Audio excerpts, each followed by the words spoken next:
Greetings, welcome again to another episode of I'm Your Prophet. So as we are aware that there's been a revolutionary movement in Africa, in West Africa, and coups they've been taking place. So years ago, the Archbishop Duncan came out to say this, and Prophet Emmanuel Makandiwa comes out to agree with him that no, Africa needs to develop, Africans need to own land. So I'll leave you to watch these videos. Please let me know what you think in the comment section, and God bless you. And as a watchman upon the walls of this country, there is a wind coming. Wow. And it's not 2019. It will begin after 2020 going. After 2020, there's a wind coming. There's a wind coming. The Arab uprising is coming. Here. It's coming. It's coming. By the youth. It's coming not just to Ghana, West Africa, all over, if we don't do something. Because you see, look at a lot of these youth. They've graduated from school. They are home, no job. Some of them, you go to these car washing places, you see 10 young men who have graduated from university washing one car. And then they have to wait for some hours before another car comes. Some of them live in these kiosks. You know, we have kiosk estates these days. Yeah. Opposite the wealthy areas. Yeah. And they know the people who live in the community. They went to school, some of their kids. Some of them know the families. They have nothing. Suddenly they go into politics and they have everything. And they drive the best, they fly the best. Their children go to school abroad and everything. And they're sitting down there looking at all of this and saying, hey, wow, this thing is interesting. After a while, if we don't give them hope, that's why I'm going back to the schools. To speak to them. And I'm engaging the youth again. Because if we don't give them hope and a sense of direction, the most dangerous thing in life is to find somebody who has nothing to lose.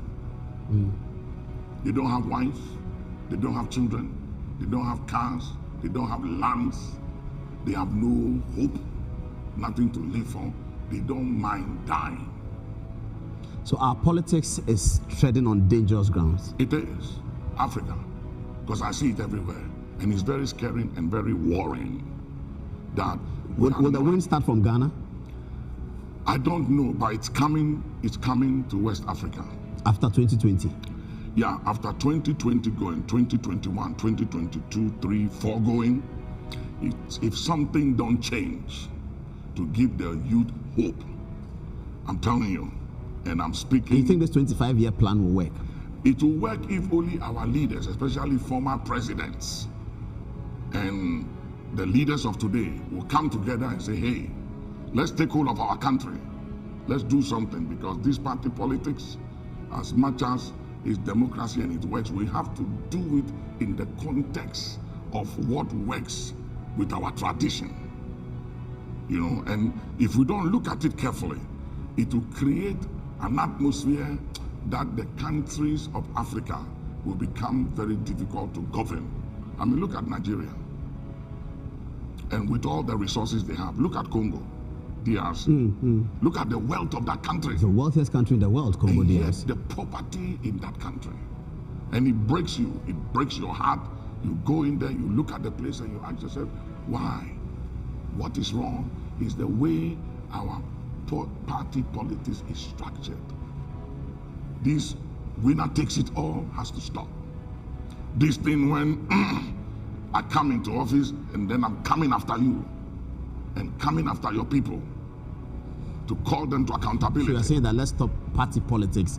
Let's have a coalition of people who are thinking about the country. Let's implement a 25-year plan on health, on education. So we take a decision on education. That's it. So it's not somebody comes 3 years, SS, somebody says 4 years. No. Let's take a decision. Do we need the SSS? Do we need the old system? Which one benefits our people? Yeah. On water, what do we do? Yeah. On electricity, when we have established those things, we can go back to party politics. Yeah. And we'll become like America. We can.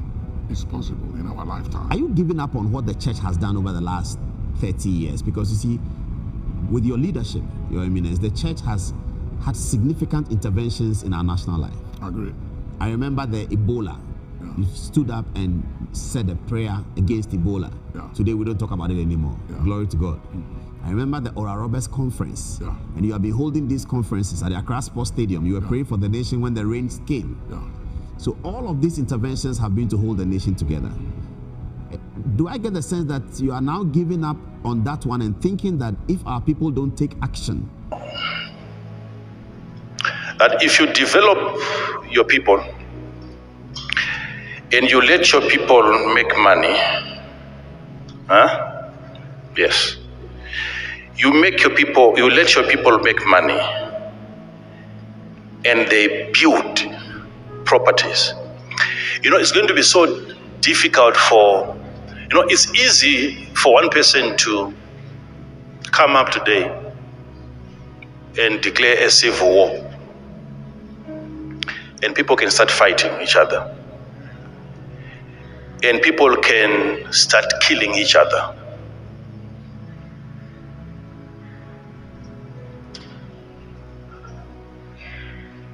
And war is very expensive. When there is war, there are losses.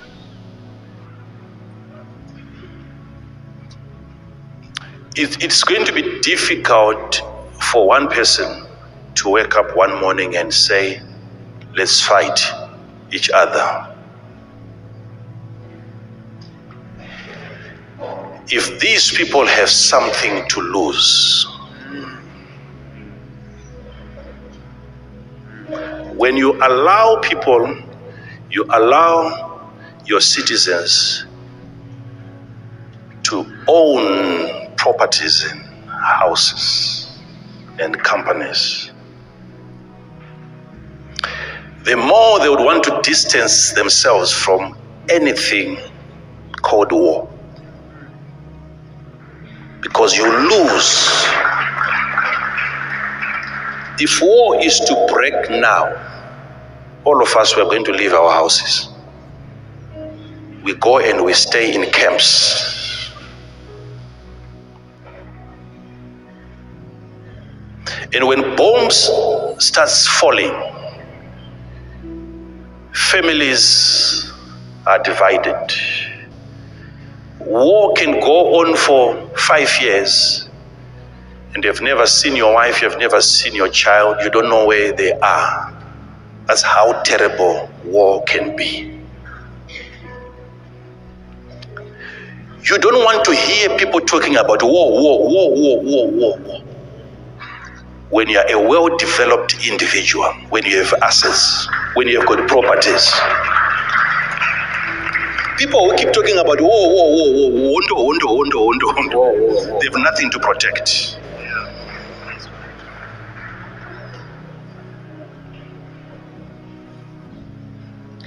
It would be so difficult to get the youths to march along streets and be burning things and stealing items and vandalizing if they had properties to protect. They would fear.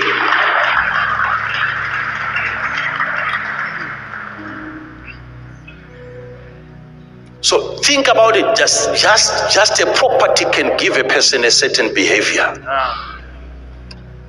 A property, a 2-bedroom house can help a young man think properly and not be motivated to do wrong things because he has a 2-bedroom house to protect.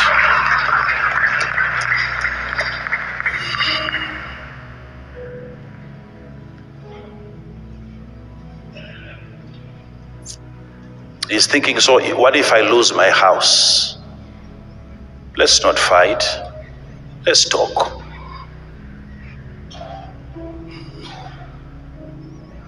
You become a somebody when you have something.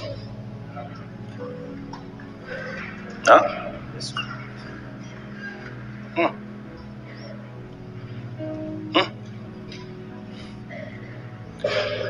Men,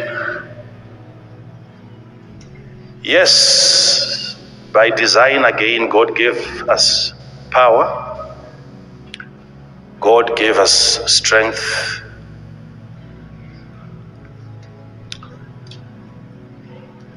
And we are too strong that we need God to help us regulate this power that he gave to us. If you can't regulate the power, you may use it against your wife, and you may even use it against yourself.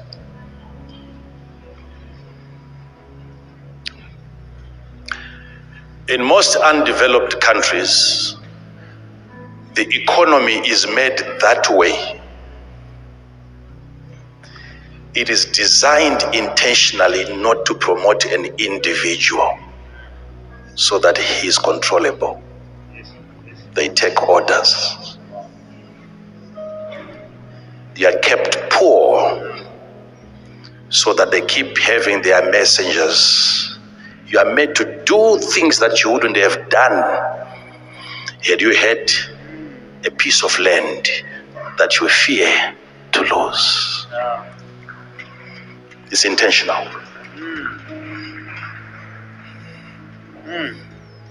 It's not good for a man to not have something that he is doing.